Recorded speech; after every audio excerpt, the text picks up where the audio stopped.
പഠന വൈകല്യമുള്ള കുട്ടികളിൽ പൊതുവായിട്ട് കാണപ്പെടുന്ന ഒരു പ്രശ്നമാണ് എഴുതാനുള്ള മടി.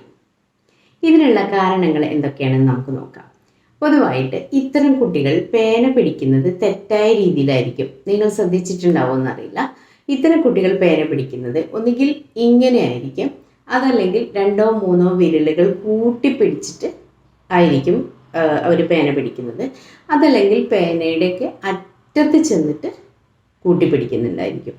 ഈ 3 തെറ്റായ രീതിയിലുള്ള പിടുത്തം കാരണം അവർ എഴുതുമ്പോൾ ഓവർ പ്രഷർ എടുക്കും. ഇങ്ങനെ ഓവർ പ്രഷർ എടുത്ത് എഴുതുമ്പോൾ അവരുടെ കൈക്ക് നല്ല വേദന എടുക്കും. കൈയുടെ ജോയിൻസിന്, ഷോൾഡറിലൊക്കെ നല്ല വേദന എടുക്കുന്നത് കൊണ്ടാണ് ഭൂരിഭാഗം കുട്ടികളും എഴുതാൻ മടി കാണിക്കുന്നത്. അപ്പോൾ ഇത്തരം പ്രശ്നം പരിഹരിക്കുന്നതിന് നമുക്ക് ഇത്തരം പെൻസിൽ ഗ്രിപ്പുകൾ യൂസ് ചെയ്യാം. അപ്പോൾ ഓവർ പ്രഷർ എടുത്ത് എഴുതുന്ന കുട്ടികളാണെങ്കിൽ അവർക്ക് ആ പൊസിഷൻ കറക്റ്റ് ആവുന്നതിന്, അതായത് പെൻസിലിൻ്റെ അല്ലെങ്കിൽ പേനയുടെയൊക്കെ ഈ ചെരിഞ്ഞ ഭാഗത്തിൻ്റെ തൊട്ട് മുകളിൽ, ഇതാണ് യഥാർത്ഥ സ്ഥാനം എന്ന് പറയുന്നത്.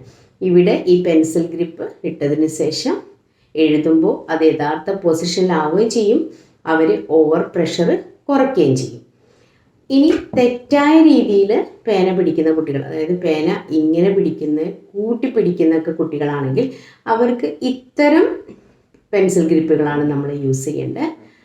ഇവിടെ അവർ 2 വിരൽ ഇതിനുള്ളിലിട്ട് 3ാമത്തെ വിരൽ സപ്പോർട്ട് ചെയ്തുകൊണ്ട് ഈ 3 വിരലുകൾ മാത്രം ഉപയോഗിച്ച് എഴുതുന്ന ഈ ഒരു ശൈലി പ്രാക്ടീസ് ചെയ്യുന്നതിലൂടെ അവർ പേന പിടിക്കുന്ന ആ ഒരു തെറ്റായ ശൈലി നമുക്ക് മാറ്റിയെടുക്കാൻ സാധിക്കും.